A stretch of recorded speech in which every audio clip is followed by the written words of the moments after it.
Coach, you had a good week of practice, and what do you think of your first period? I liked our first period. I liked the first 10 minutes until we had a scrum at the 10-minute mark after our second goal.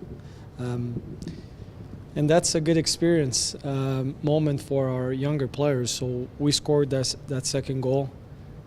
They send their fourth line on the ice. They're looking for a momentum switch.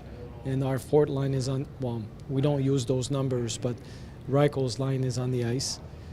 And we know at that point, for the next minute or two, it's going to get physical. It's going to be a physical affair.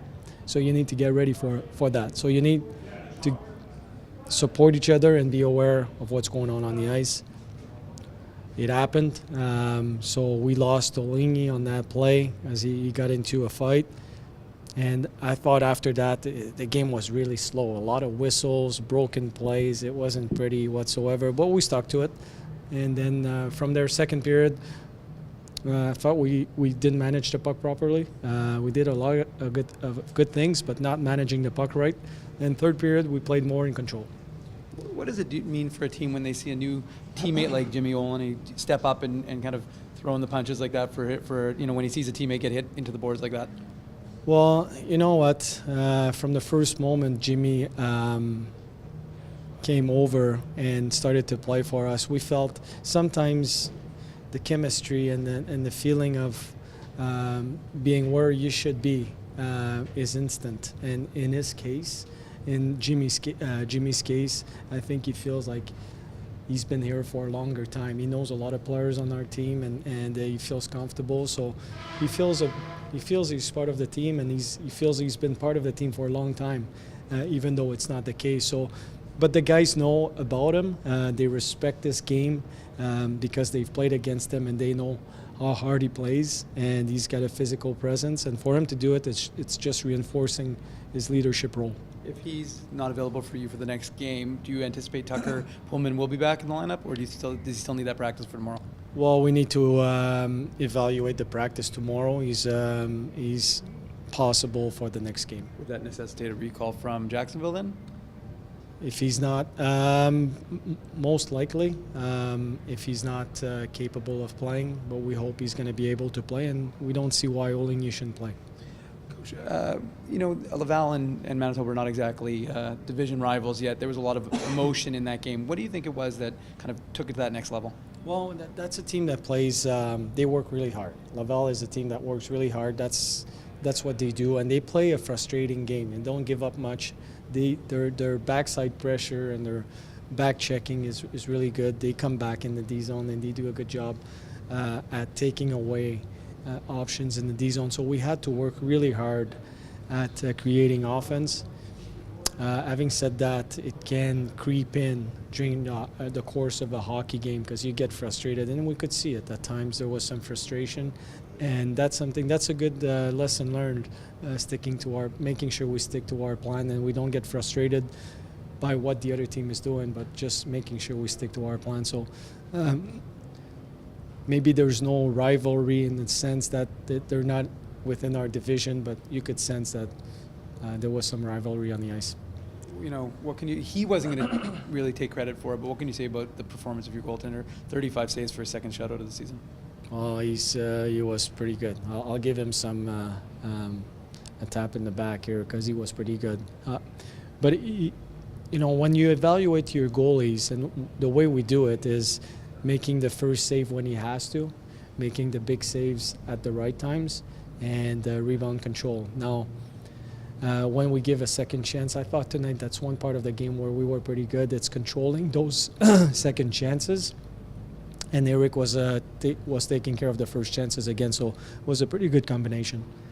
With guys going down, you've had to rely on some new players. Jansen Harkin seems to have elevated his game the last few, at least from my perspective. What have you seen from him so far? Well, I see a guy that he's playing faster. I see a guy that feels more comfortable in his role. Played as a center quite a bit in the past in junior. Getting used to play as a winger. You look at his breakouts on the boards and the way he moves the puck, it's much better. He worked on his shot all summer, and you can see it in the game when he shoots the puck. It's a heavy shot. And he's a big body. He's on the puck. He's more. We don't expect from him to be a guy like J.C. Lepon, for example, Brendan Tanev.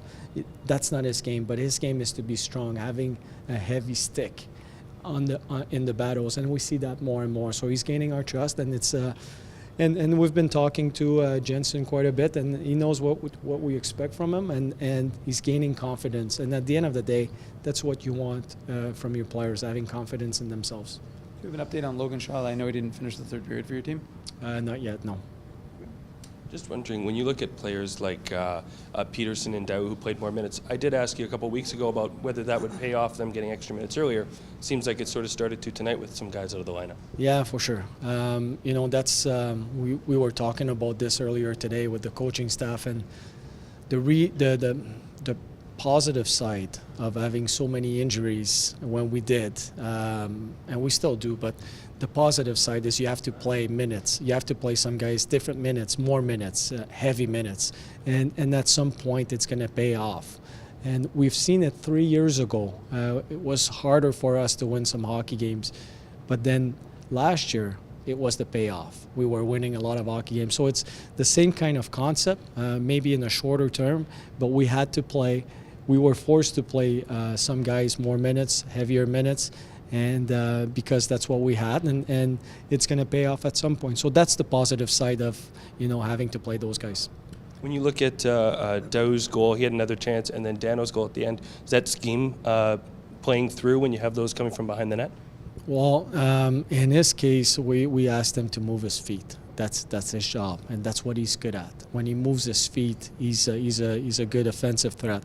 And that line together, when you look at the combination of Harkins being a big body on the puck, he's more and more on the puck, winning one-on-one battles. Gerard, that can be reliable, 200-foot kind of player, supporting offensively but especially defensively, and winning face-offs. And the speed of Daou, that can be a pretty good line. That can play against the top line or a third and a fourth line and be creating offensively. So I think in his case, Alexis Daou, when he moves his feet, he's a pretty good player. And last one, Coach, just wanted to know about, got his first goal tonight, but maybe not as prettiest of his career, but one of your leaders getting on the scoreboard.